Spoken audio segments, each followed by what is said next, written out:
Mon colis, j'avais commandé un livre pour mon cours justement de l'univers social. Là, je vais essayer de l'ouvrir.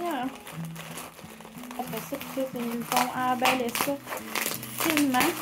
C'est parti de chez Rouen-Noranda, ça rentre ici. Donc le livre, c'est ça en avait choisi 2 livres, puis celui-là que j'ai pris, c'est Des risques des mines et des hommes, la perception du risque chez les mineurs de fond de la Abitibi-Témiscamingue. Je sais pas pourquoi ça prend ce livre-là. Ça, c'est Lalando avec l'auteur, fait que si jamais vous voulez le retrouver, si ça vous intéresse, c'est Sylvain Beaupré qui l'a écrit. Donc, bonjour tout le monde, je voulais vous vlogger ça, une journée dans ma vie d'étudiante à l'université. Donc, je suis en train de faire mon certificat, je vais vous inscrire le titre et le nom de mon cours qui, j'en fais juste un qui est univers social parce que je travaille temps plein. Puis, je fais un cours qui est asynchrone. Asynchrone, ça veut dire que tu n'as pas besoin d'être à une certaine heure pour ton cours. Donc, je vais vous montrer un petit peu mon organisation. Donc, présentement, on est dans ma chambre. Donc, on a mon bureau qui est ici.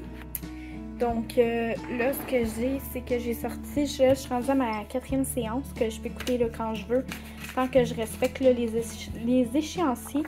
Donc, on a les notes de cours que mon prof a données, plus une petite fiche qu'il faut remplir à chacun des cours. J'ai mon petit ordinateur, j'ai mes petites choses, je montre globalement. J'ai d'ailleurs ici un tiroir rempli. Je peux vous montrer quelques tiroirs, comme on peut voir. Des charpies, crayons métalliques, des fois des projets qu'on a besoin de faire, etc., etc., des cahiers, qui vient du Dollarama. À l'intérieur, je mets mon cartable. Je vais vous montrer globalement. Lui aussi vient du Dollarama, qui est un magasin pas cher. Donc, j'ai séparé mon cartable avec des post-it. Ces post-it-là, c'est les consignes des examens et des travaux avec les dates. Donc, quand on l'ouvre, j'ai mon plan de cours. Ensuite de ça, mes consignes pour tous les travaux. Et ensuite de ça, si je tourne après tout ça, j'ai ici, je vais y arriver. J'ai beaucoup de séparateurs que vous pouvez voir. Donc, ça, c'est ma première séance. Ensuite, si on tourne, tout ce que j'ai appris dans ma séance 2. Après ça, séance 3, 4, etc., etc. Après ça, on a mon agenda d'étudiant avec des petits shirts que j'aime beaucoup. La marque, si jamais vous voulez le retrouver, c'est Madame Anana. J'adore ses agendas. Si je vous montre un exemple d'une semaine, je vais mettre T-code. Et voilà à quoi pourrait ressembler une semaine. Voilà. Ensuite de ça, j'ai plein de cahiers autres pour travailler.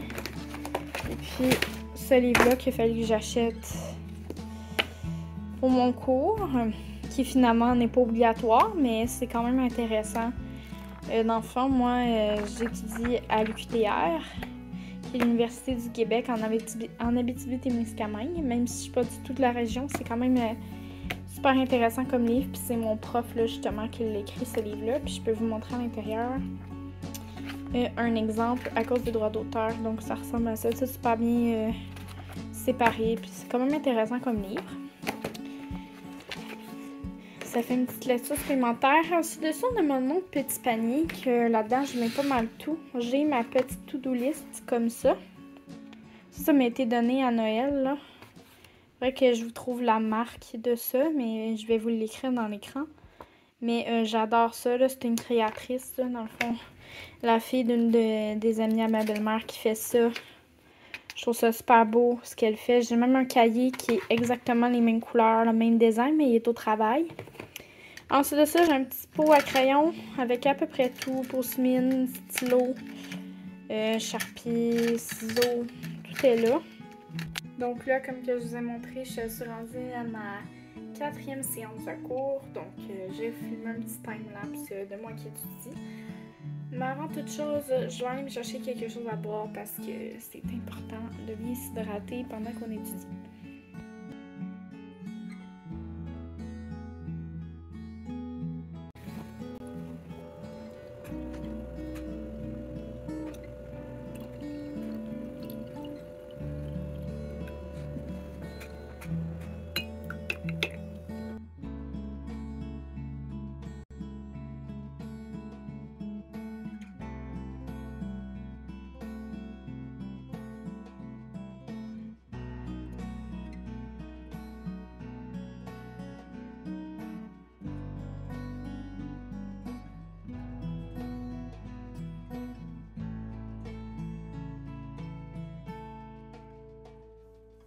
few moments later.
An eternity later.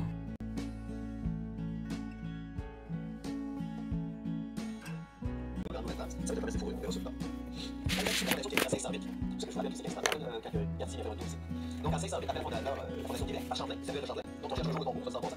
Les Français établissent de nouveaux contacts avec les Iroquois du Nord-Est, et les Iroquois deviennent rapidement les principaux partenaires professionnels des Français. Et dès le début du 17e siècle, les Français s'allient au Huron-Montcalm, au Montagnier, on appelle aujourd'hui les Inuits, et aux Algonquins, donc on appelle aujourd'hui les Anishinaabe. Donc les Iroquois, ils s'engagent, et ça se conflit, qui continue de très plus ou moins longue, durant la Grande Paix de Montréal. La Grande Paix de Montréal, on va voir ça plus tard, en 1701. Et cette marque le tournant de la révolution franco-iroquoise. Les Iroquois adoptèrent par la suite une politique de neutralité dans les villes qui opposent la France et l'Angleterre en Amérique du Nord. Donc le traité de la Grande Paix de Montréal, ça va mettre un terme aux conflits autochtones. Les autochtones sont neutres. Qui ne sont plus non plus, comment dire, dirigés par les Européens à l'intérieur des conflits des années. Qui peut distinguer le totémisme? Le totémisme, ça règle l'organisation sociale. Par exemple, le totémisme, on l'a vu la semaine dernière, les clans. Les clans avec le clan de la tortue, le clan du loup, le clan du renard, il y en a qui est le clan de la fourmi, c'est ça. Le clan de la fourmi, ça va vraiment parler des clans de la fourmi. Donc, le totémisme.